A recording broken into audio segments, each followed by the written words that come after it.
this isn't that big of a deal. It's really not, but we probably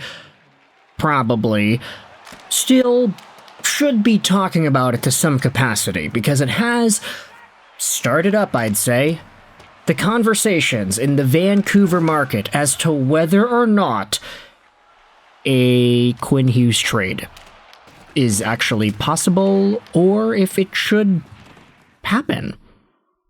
Plus, we also got some confirmation from Elliotte Friedman as to why David Kampf ended up signing with the Canucks. So yeah, there's a lot to dive into today for Vancouver Canucks-related conversations.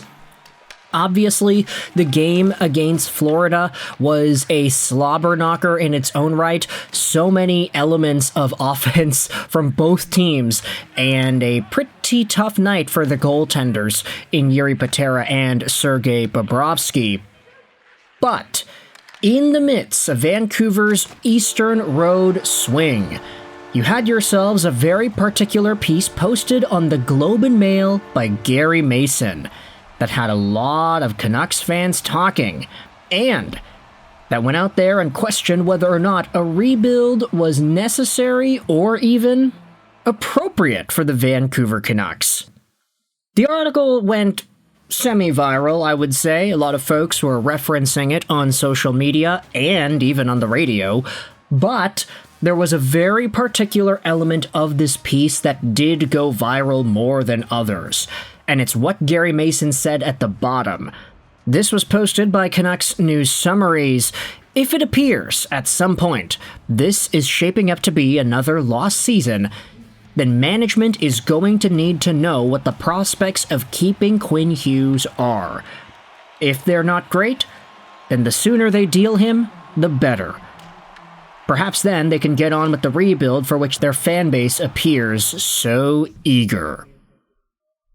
So, with that in mind, Vancouver, rebuild, a Quinn Hughes trade, these are all elements that we have kind of cut and pasted together in various conversations over the past few months.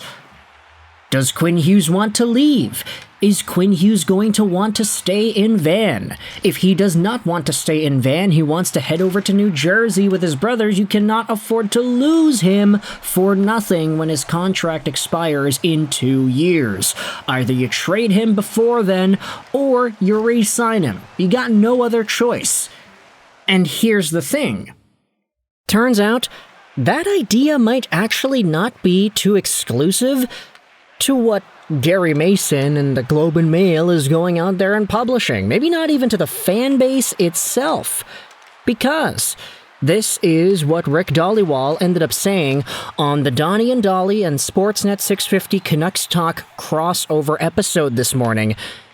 He believes internally the Vancouver Canucks feel it's better to trade Hughes this season if he is not ready to commit to the Canucks long term.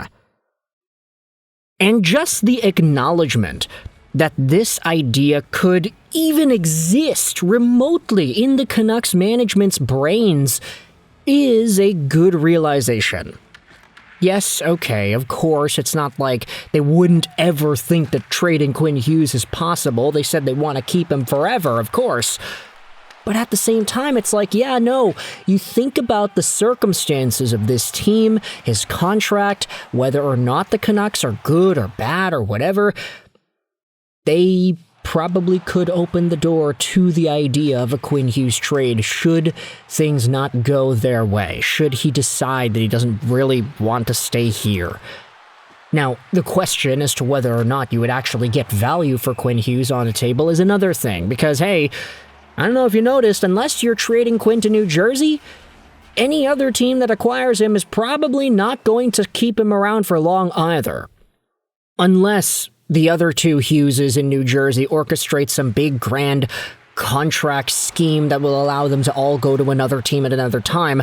That's totally beyond the scope of our imagination at this point, but I wonder if a team would be willing to shell out full assets and full value for Quinn Hughes, mostly because they would know that he's not going to commit to them either. Unless, of course, it's like a Mikko Rantanen situation where he goes over to a brand new team and he's like, yeah, okay, I'll just sign here. even though I didn't really want to leave the other team in the first place. Is that possible? Who really knows? Quinn was born in Orlando, Florida, and I think he was raised in Toronto, had some parts of his growing up in Michigan, so there are a number of teams that you could say have a hometown element to Quinn Hughes. But, of course, we gotta wait and see.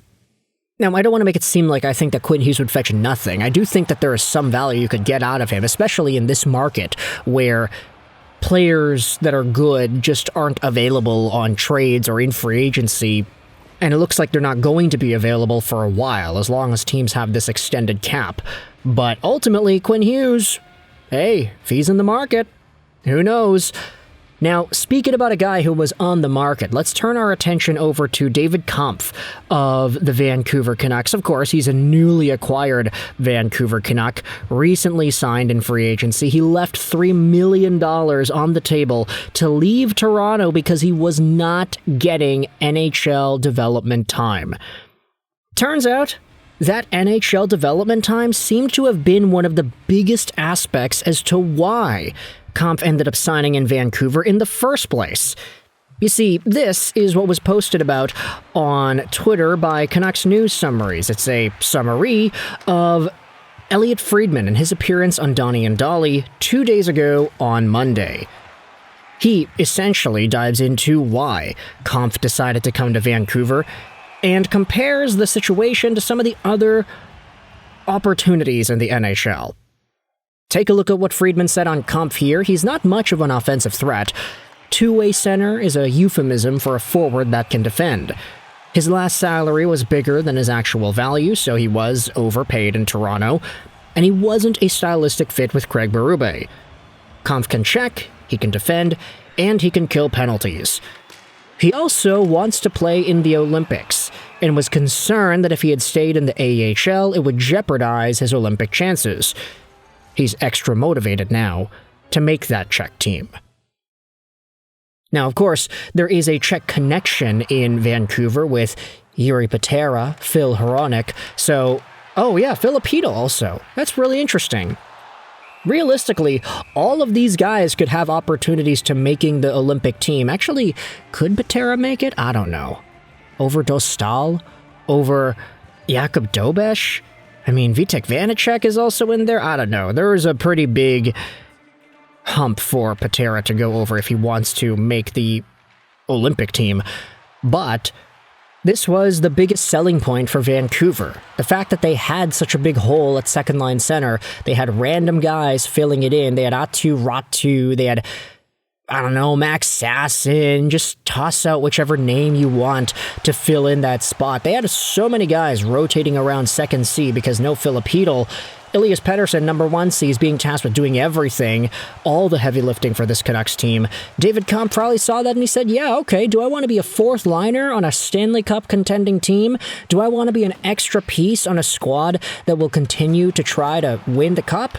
Or do I go to a struggling team and be given top 6 minutes and potentially show off my value to the folks evaluating the Olympic squad?